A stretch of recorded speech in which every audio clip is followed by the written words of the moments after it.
नमस्कार, आप सभी का स्वागत करता हूं अपने YouTube चैनल सुरेंद्र सिंह बोरा पर। साथियों, 1 सितंबर 2025 को माननीय सर्वोच्च न्यायालय द्वारा जो फैसला दिया गया है शिक्षकों के लिए टीचर एलिजिबिलिटी टेस्ट की अनिवार्यता को लेकर के, जैसा कि आप सभी लोगों को मालूम है कि यहाँ पर जितने भी जो कक्षा 1 से 8 तक पढ़ाने वाले शिक्षक हैं जिनकी नौकरी 5 साल से अधिक है, तो उन्हें जो है कि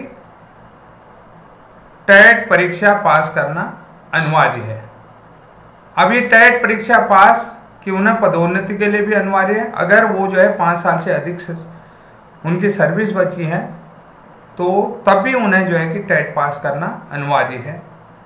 और अगर 5 साल से कम बची हैं, वो जो है पदोन्नति चाहते हैं, प्रोन्नति चाहते हैं, तो पदोन्नति के लिए भी उन्हें जो है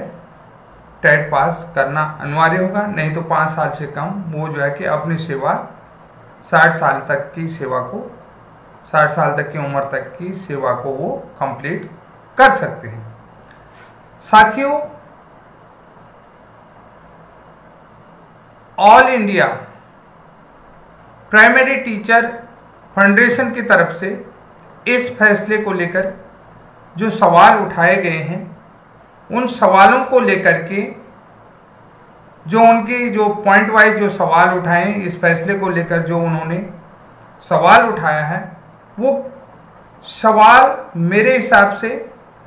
लाजमी भी हैं और संवैधानिक तौर पर भी सही हैं। कि वहाँ पर मैं आप लोगों को ये भी बताना चाहता हूँ, संविधान 14, 16, 21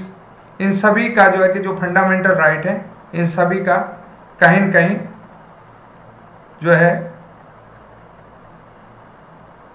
अधिकारों का हनन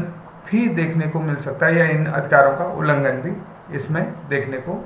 मिल सकता है। तो यहाँ पर जो है कि सीधी सी बात बताऊँ, अगर कानूनी भाषा में देखिए कुछ चीज़ें जो है कि टेक्निकल वर्ड होते हैं, टेक्निकल वर्ड में नहीं बोल पा रहा, तो सभी का जो है कि संवैधानिक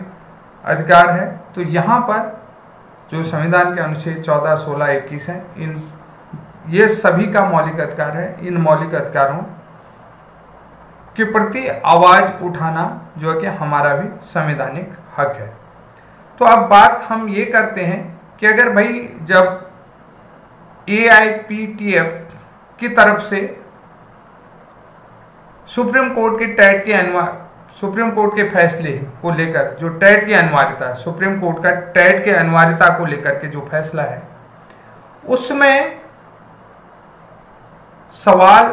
किए जा रहे हैं, तो वो फैसला जो है कि कहीं न कहीं ब्रिज कोर्स के लिए भी जो B.Ed ब्रिज कोर्स प्रशिक्षित अभ्यर्थी हैं और जो अपने अधिकारों के लिए माननीय सर्वोच्च न्यायालय में लड़ रहे हैं, तो उनको यहाँ पर क्या फायदा पहुँचने वाला है, या जो है कि जो all India primary teacher federation की तरफ से जो यूनियन है, all India primary teachers federation जो यूनियन है, तो उसकी तरफ से जो सवाल खड़े किए जा रहे हैं, उन सवालों का क्या ब्रिज कोर्स को फायदा मिल सकता है। अब यहाँ पर देखिए, जब क्वेश्चन जो है कि एनसीटी को आप लोगों ने पता है, एनसीटी को जो है कि आप लोगों ने देखा कि एनसीटी की अगर हम बात करें तो एनसीटी को ऑटोनोमस बॉडी घोषित किया गया और एनसीटी को टीचर क्वालिफिकेशन डिसाइड करने का अधिकार है। ये जो है कि एनसीटी की तरफ से सुप्रीम कोर्ट में हलफनामा दिया गया। हम बाद के वीडियो में एनसीटी के उस हलफनामे के बारे में भी डिस्कस करेंगे, लेकिन अभी हम जो है कि एनसीटी के जो भी क्राइटेरिया है या एनसीटी का जो अपना अधिकार क्षेत्र है, एनसीटी का जो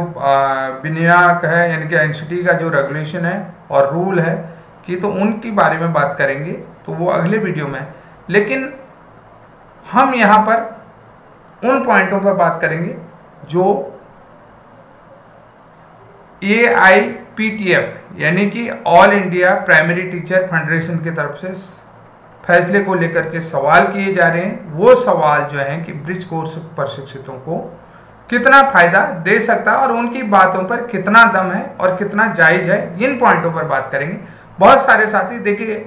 कि बहुत सारे साथियों को लग रहा था कि मैं ब्रिज कोर्स के मामले में इसको लेकर के कोई वीडियो नहीं बना रहा हूँ, चर्चा नहीं कर रहा हूँ, लेकिन देखिए चर्चा मैं तब करूँगा ना, देखिए मेरे पास वो सारी चीज़ें आ चुकी हैं, इन्फॉर्मेशन आ चुकी हैं। लेकिन जो all India primary teacher federation की तरफ से शिक्षा मंत्रालय भारत सरकार को जो गवर्नेंस भेजी गई है, उस गवर्नेंस में कुछ महत्वपूर्ण पॉइंटों की बात करूंगा। जो शिकायत पत्र भेजा गया जिसमें उन्होंने कहा है, यानी कि एक तरीके से ज्ञापन भी कह सकते हैं आप, शिकायत पत्र भेजा गया, उसमें टीचरों ने जो बात रखी है वो संवैधानिक रूप से भी बिल्कुल सही रखी है और ये बिल्कुल जायज बातें भी हैं। तो उन्होंने क्या किया, देखिए सबसे बड़ी चीज कि माननीय सर्वोच्च न्यायालय के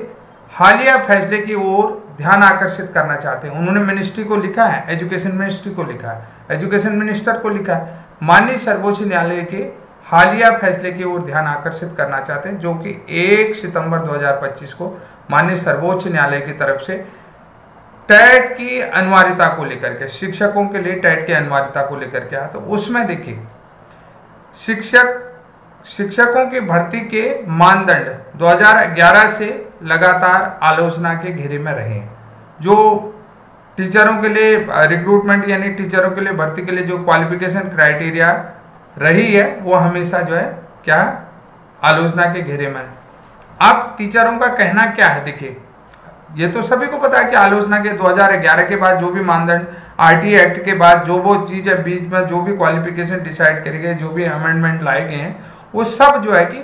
आलोचना के घेरे में। तमाम जो है कि सुप्रीम कोर्ट में आप लोगों को केस देखने को मिल रहे हैं। आप लोगों को चाहे देवेश शर्मा बनाम यूनियन ऑफ इंडिया देख लीजिएगा, राजस्थान हाई कोर्ट के फैसले को देख लीजिएगा, मध्य प्रदेश हाई कोर्ट के फैसले को देख लीजिएगा, बिहार के हाई कोर्ट को फैसले को देख लीजिएगा, यूपी 69,000 शिक्षक भर्ती को देख लीजिएगा, यूपी जो है कि शिक्षा मंत्रियों के केस को देख लीजिएगा। तो ये तमाम जो है कि उत्तराखंड में जो है कि आप देखेंगे नंदन सिंह बोरा वर्सेज यूनियन ऑफ इंडिया देंगे, Vishwanath versus union of Vishwanath and others versus the state of Uttarakhand वाला मामला देख लीजिए। ये तमाम मामले जो हैं कि विवादों के घेरे में रही। चाहे छत्तीसगढ़ वाला मामला आप देख लीजिएगा, छत्तीसगढ़ जो है कि बीएड वर्सेज जो है कि डीएड वाला जो केस है, उन तमाम मामले जो ये तमाम मामले में गिना नहीं सकता हूँ, अनगिनत मामले हैं। तो शिक्षकों ने बिल्कुल सही बात लिखी है कि जो शिक्षकों के लिए भर्ती के लिए जो क्वालिफिकेशन क्राइटेरिया 2011 से आई है वो लगातार आलोचना के घेरे में है। जब प्रशिक्षित और योग्य शिक्षक, यहाँ पर जो है कि जब प्रशिक्षित और योग्य शिक्षक बनने के लिए सेवापूर्ण प्रशिक्षण पूरा करने के बाद शिक्षक पात्रता परीक्षा लागू की गई थी। यहाँ पर इन्होंने स्पष्ट कर दिया कि जब प्रशिक्षित और योग्य शिक्षक बनने के लिए यानी कि ट्रेंड टीचर बनने के लिए सेवापूर्ण प्रशिक्षण पूरा करने के बाद शिक्षक पात्रता परीक्षा लागू की गई, तो यहाँ पर स्पष्ट है लागू की, तो अन्य व्यावसायिक योग्यता, यहाँ पर जो है कि आप यहाँ पर क्या कह रहे हैं कि अन्य व्यवसाय अदर जो है कि प्रोफेशनल क्वालिफिकेशन की बात कर रहे हैं। जो प्रोफेशनल अन्य जो प्रोफेशनल क्वालिफिकेशन है पात्रता मानदंड चयन से पहले होता है, यानी कि जो भी टीचर के लिए जो भी क्वालिफिकेशन होता है, जो भी यानी कि शिक्षक पूर्व प्रशिक्षण या शिक्षक बनने से पूर्व शिक्षक बनने के लिए जो भी योग्यता रखी जाती है वो पात्रता मानदंड चयन से पहले होता है, चयन के बाद नहीं होता है। ठीक है, ये यहाँ पर स्पष्ट कह रखा है। उन्होंने सीधी सी बात कह दी कि अगर शॉर्ट शब्दों में कहें, प्रशिक्षित और योग्य शिक्षक बनने के लिए सेवापूर्ण प्रशिक्षण पूरा करने के बाद शिक्षक पात्रता परीक्षा लागू की गई थी, यानी कि इसके बाद टेट पास करना होता। तो अब यहाँ पर अन्य जो प्रोफेशनल क्वालिफिकेशन है उसमें पात्रता मानदंड चयन जो है कि पात्रता मानदंड का चयन जो है नियुक्ति से पहले होता है, यानी कि चयन से पहले होता है, न कि प्रशिक्षण पूरा करने और पात्रता परीक्षा उत्तीर्ण करने के बाद। ठीक है, तो ये कोई भी चीज देखिए, कोई भी पात्रता परीक्षा क्वालिफिकेशन डिसाइड जो है कि चयन से पूर्व होता है और चयन के बाद आप जो है कि किसी की भी क्वालिफिकेशन डिसाइड नहीं कर सकते हैं। अब हम यहाँ पर देखिए सीधा सा हम यहाँ पर इसको क्यों कह रहे हैं कि इसको ब्रिज कोर्स क्वालिफिकेशन क्राइटेरिया में भी जो बात कह रहा हूँ कि ब्रिज कोर्स क्वालिफिकेशन क्राइटेरिया भी नियुक्ति से पूर्व डिसाइड किया गया था, नियुक्ति के बाद नहीं किया गया था। जैसा कि उत्तराखंड हाईकोर्ट ने केस खारिज किया कि ये क्वालिफिकेशन जो है इतनी कम रहेगी, इतनी ज़्यादा रहेगी। तो यहाँ पर देखिए शिक्षकों ने बिल्कुल सही बात उठाई कि अगर जो है कि आप प्रशिक्षित और योग्य शिक्षक बनने के लिए सेवा पूर्व प्रशिक्षण पूरा करने के बाद शिक्षक पात्रता परीक्षा लागू की, अन्य प्रोफेशनल योग्यता पात्रता मानदंड जो है कि चयन से पहले होते हैं, बाद में नहीं होते। ये जो भी हमारे लिए भी क्वालिफिकेशन डिसाइड की गई थी, यानी कि ब्रिज कोर्स करने का भी जो अनिवार्यता थी, ये जो है कि चयन से पूर्व की क्वालिफिकेशन होनी चाहिए, जो कि हमारी है। तो यहाँ पर ये भी पॉइंट हमको जो है कि सपोर्ट करेगा, ये आप लोगों को बता देता हूँ। ये जो है कि इन्होंने एजुकेशन मिनिस्ट्री को भेजा। अब मैं देखना बाद में एनसीटी का जो हलफनामा है उसमें भी इस बात को रखूंगा, डिकोड करूंगा कि कैसे कैसे जो है कि इन्होंने एनसीटी ने कहा कि एनसीटी के हलफनामे को डिकोड करने का प्रयास करूंगा। अगर वो जो हलफनामा जो है 87-88 पेजों का जो भी है वो मैं देख लूंगा उसको निकाल करके, तो आप लोगों के साथ वो सारी चीजें भी मैं बताऊंगा। अब दूसरी बात देखिए, एआईपीटीएफ की तरफ से, यानी कि all India primary teacher federation की तरफ से जो दूसरी बात रखी गई मिनिस्ट्री के लिए, किसी भी व्यक्ति द्वारा शिक्षण को पेशे के रूप में चुनने से पहले, किसी भी व्यक्ति द्वारा शिक्षण को पेशे के रूप में चुनने से पहले टैट को अनिवार्य किया जाना चाहिए। ये टैट को अनिवार्य किया जाना। आप देखिए कोई भी क्वालिफिकेशन जो है यहाँ पर जो है कि नियुक्त होने से पहले, यानी कि चुनने से पहले किया जाना, न कि तब जब वह अपेक्षित पूर्व सेवा प्रशिक्षण पूरा कर ले, यानी कि उससे पूर्व होना है। अगर उसने जो है कि सारी क्वालिफिकेशन पूर्व कर ली, यानी कि जो अनिवार्य एसेंशियल क्वालिफिकेशन है वो उसने पूर्व में सेवा प्रशिक्षण पूरा कर लिया है, न कि तब जब वह अपेक्षित पूर्व सेवा प्रशिक्षण पूरा कर ले। यानी कि जो अनिवार्य क्वालिफिकेशन है, जरूरी क्वालिफिकेशन है, वो जो है कि सेवा में आने से पूर्व पूरा करता है, पूरा कर ले, उसके बाद सेवा में आ जाता है, तो उसके बाद उसमें कोई भी अनिवार्य क्वालिफिकेशन नहीं थोपी जानी चाहिए। ये भी बहुत जरूरी है। तो यहाँ पर देखिए मैं इसलिए ये कह रहा हूँ कि जो बीएड के साथ 6 मंथ ब्रिज कोर्स प्रशिक्षण प्राप्त अभ्यर्थी हैं, इनको भी कोर्ट डिस्क्वालीफाई नहीं कर सकते। ये भी आपके लिए सपोर्टेड पॉइंट है। तो यहाँ पर हम आप लोगों को ये कह सकते हैं कि बहुत सारे देखिए, अब यहाँ पर कोई बहुत सारा मसाला आप लोगों को मिल गया है, बहुत महत्वपूर्ण पॉइंट आप लोगों को मिल गए हैं। तो ये साफ साफ मैं आप लोगों को ये कहना चाहता हूँ कि जो इन्होंने पॉइंट रखे, किसी भी व्यक्ति द्वारा शिक्षण को पेशे के रूप में चुनने से पहले टैट अनिवार्य किया जाना है, यानी कि जो शिक्षक बनने से पहले जो उनकी मिनिमम क्वालिफिकेशन है, जो अनिवार्य क्वालिफिकेशन है, वो होनी चाहिए, यानी कि वो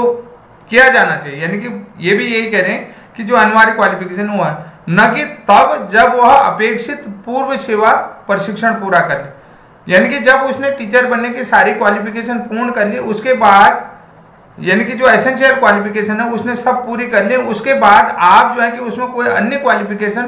थोप रहे हैं, तो ये जो है कि कहीं न कहीं कानूनी रूप से भी गलत है और व्यक्ति के अधिकारों के की भी बात होनी चाहिए। यहाँ पर जो है कि व्यक्ति के अधिकारों का भी हनन है, ये कहना चाहता हूँ मैं। तो यहाँ पर उनके अधिकारों के खिलाफ है, यानी कि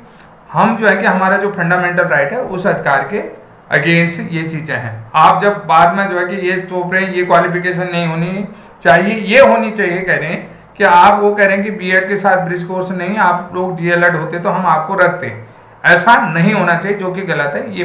बहुत सारी चीजें हैं, आप लोग समझ गए हैं। तो कुल मिलाकर के ये कुछ महत्वपूर्ण पॉइंट है, तो हम इसकी शॉर्ट समझे ये समझते हैं कुल मिलाकर के यहाँ पर जो एआईपीटीएफ की तरफ से कहा गया है, एआईपीटीएफ की तरफ से कहा गया कि जो शिक्षक भर्ती है वो शिक्षक भर्ती के जो मानदंड हैं वो 2011 से लगातार आलोचना के घेरे में है। अगर जो है कि जब प्रशिक्षित या योग्य शिक्षक बनने के लिए सेवा पूर्व प्रशिक्षण व्यक्ति ने पूरा कर लिया है और शिक्षक पात्रता परीक्षा लागू की गई है, तो अन्य जो है यहाँ पर जो प्रोफेशनल योग्यता है उसके लिए चयन से पूर्व मानदंड तय किए जाते हैं, ये कहना चाह रहा हूँ। दूसरी बात मैं ये कहना चाहता हूँ, किसी भी व्यक्ति द्वारा शिक्षण को पेशे के रूप में चुनने के लिए टीईटी अनिवार्य किया जाना चाहिए, यानी कि मिनिमम क्वालिफिकेशन अनिवार्य किया जाना चाहिए, लेकिन तब नहीं करना चाहिए कि जब वह अपेक्षित क्वालिफिकेशन पूरा कर ले, यानी कि जो एसेंशियल क्वालिफिकेशन है वो पूरा कर ले, उसके बाद आप उसमें कोई अन्य क्वालिफिकेशन थोप रहे हैं, तो ये जो है कि कहीं न कहीं संवैधानिक रूप से संवैधानिक अधिकारों का हनन है, व्यक्ति के मौलिक अधिकारों का हनन है। ये चीज़ मैं आप लोगों को कहना चाहता हूँ कि बहुत सारे साथी ब्रिज कोर्स के मामले में ये सारी चीज़ें समझ गए होंगे कि जैसे कि all India primary teacher federation की तरफ से एजुकेशन मिनिस्ट्री को ये पत्र भेजा गया। इस पत्र के बारे में भी मैं बड़े व्यावसायिक रूप से आप लोगों को लिए विस्तृत रूप से आपके सामने खुलासा करूंगा कि ये पत्र क्या है, और इस पत्र का इम्पोर्टेंट चीज़ें मैंने रख ली हैं। तो आप सभी साथियों को आज के लिए इतना ही, तब तक के लिए जय हिंद, जय उत्तराखंड। और ब्रिज कोर्स वाले साथियों से एक निवेदन मैं करता हूं कि आप लोग भरोसा बनाए रखें कि माननीय सर्वोच्च न्यायालय में जो सुनवाई को लेकर के आप लोग डिस्टर्ब हैं, तो इस समय जो है कि संवैधानिक पीठ चल रही है माननीय सर्वोच्च न्यायालय में, जिस कारण से अन्य केसों की सुनवाई नहीं हो पा रही। इस कारण से आप लोगों के केस में देरी हो रही है, जो डेट है बदली जा रही है, तो वो इस कारण से बदली जा रही है। तो आप लोग भरोसा ना खोएं, अपने भरोसे पर कायम रहें और विश्वास बनाए रखें। तब तक के लिए जय हिंद, जय उत्तराखंड।